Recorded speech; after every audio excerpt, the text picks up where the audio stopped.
Hey, I'm Scott at ediblemusic.com.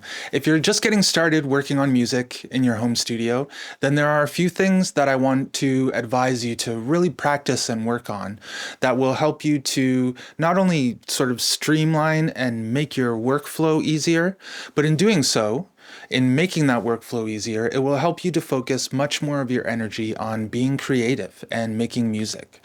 And the first thing that you want to really practice is to really get to know your workstation, whichever one it is that you've chosen. Most of them will have a little section on it where whenever you're mousing around and about to click on something, if you highlight something on the screen, then it will show you a bit of an explainer about what it does, and it will also show you some keyboard shortcuts that you might want to use. So as you're working, this might seem a little bit cumbersome as the first suggestion that I'm making, but before you click on something, have a look at that little window and see what it suggests as the keyboard shortcut, and then start to learn the keyboard shortcuts that are available in your workstation. Because instead of having to click around menus, if you're able to just make a combination of keys and perform the action that you're trying to do, then you're not thinking about navigating the workstation so much. You're making the workstation work for you. And that will help you with the speed of your work. And it will also help you just to keep the focus of your process on the music making practice that you're working on. Instead of having to focus on the software, you can keep your focus on the music. Now, within that workstation are all of these tools that you have available to you. And it is really important to know what they do. And one of the fun ways, instead of the cumbersome way of trying to learn how to manage your workstation, one of the fun ways to learn the tools is just to throw them on and start moving some dials around and make some adjustments to the settings and see what they do. And if it does something cool, then you've made an awesome new discovery, and you can try to pursue and understand that better. But approach your tools with curiosity and see how they can help you. This is a potential other sort of issue that might come up if you're finding navigating your workstation to be kind of frustrating and cumbersome. You might also find the tools themselves to be cumbersome because you're not familiar enough with them yet. So just as you would want to gain some better familiarity with your workstation, you want to have a good understanding of the tools, meaning EQ and compression, all the cool effects that you can add to help out and improve the sounds that you're working on.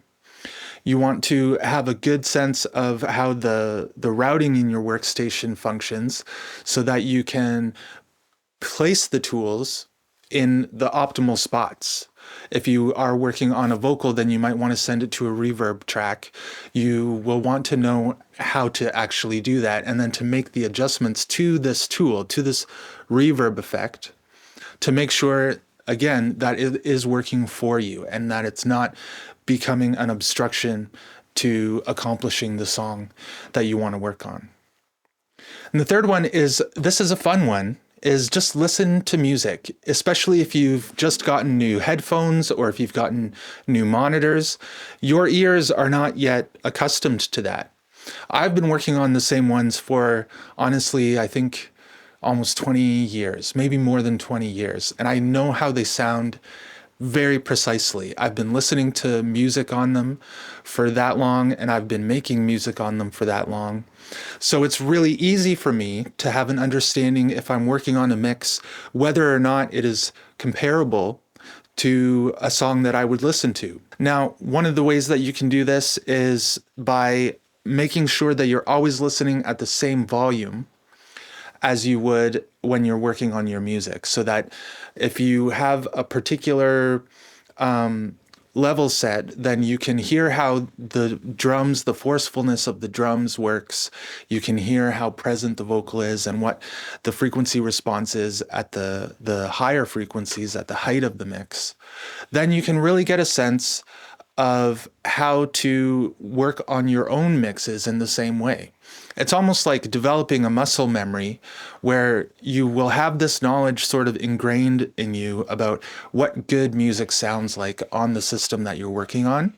And then your moves as you're producing and mixing and mastering music will very easily start to gravitate towards those same qualities, because now you'll have the memory, you'll have the sort of imbued knowledge of what a good song sounds like.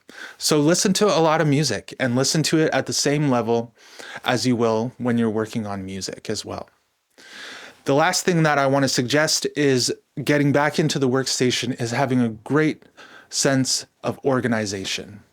Make sure that your tracks are named and color-coded, and be consistent with these habits throughout each of your projects, so that if your drums are always the same color and they're always positioned maybe first in the track list or last, or however you decide, make sure that you're doing the same thing each time, because this will connect with your familiarity with your workstation and the tools.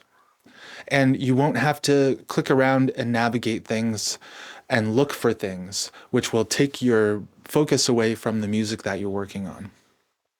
If you name your tracks and you color your tracks, then you'll also want to make sure that you're not having any tracks that are in the way, that are not contributing to the actual project.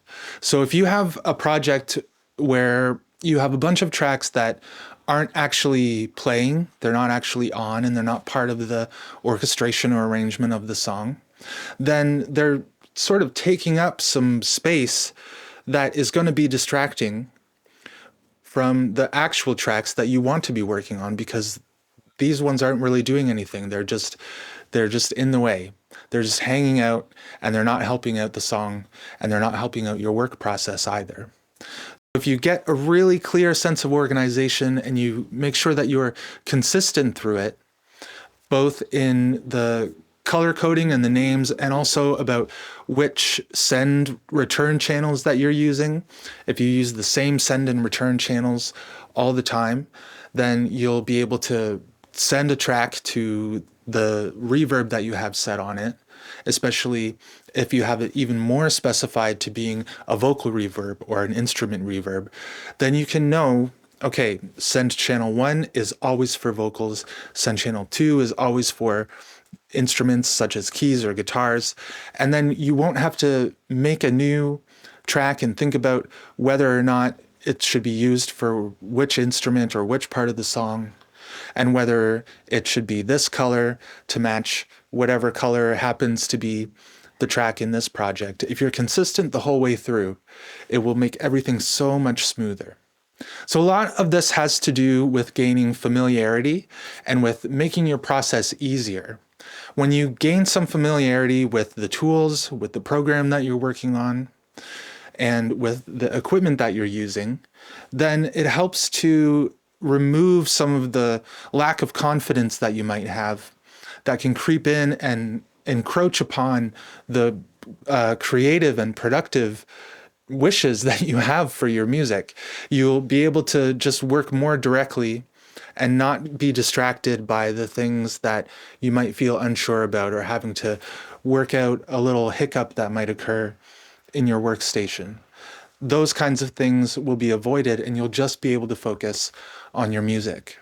And what will help you focus on your music and make sure that it's sounding great is, again, to listen to some great music. So if you have a new set of monitors or a new set of headphones, here's something that I'm wondering. If you are to bring them out of the box and set them up, what is the first song that you would listen to hear how awesome it is on these new equipment? I think that most of us would probably choose a song that we love, and we want to choose a song that will sound really good on this equipment as well. So what would your choice be?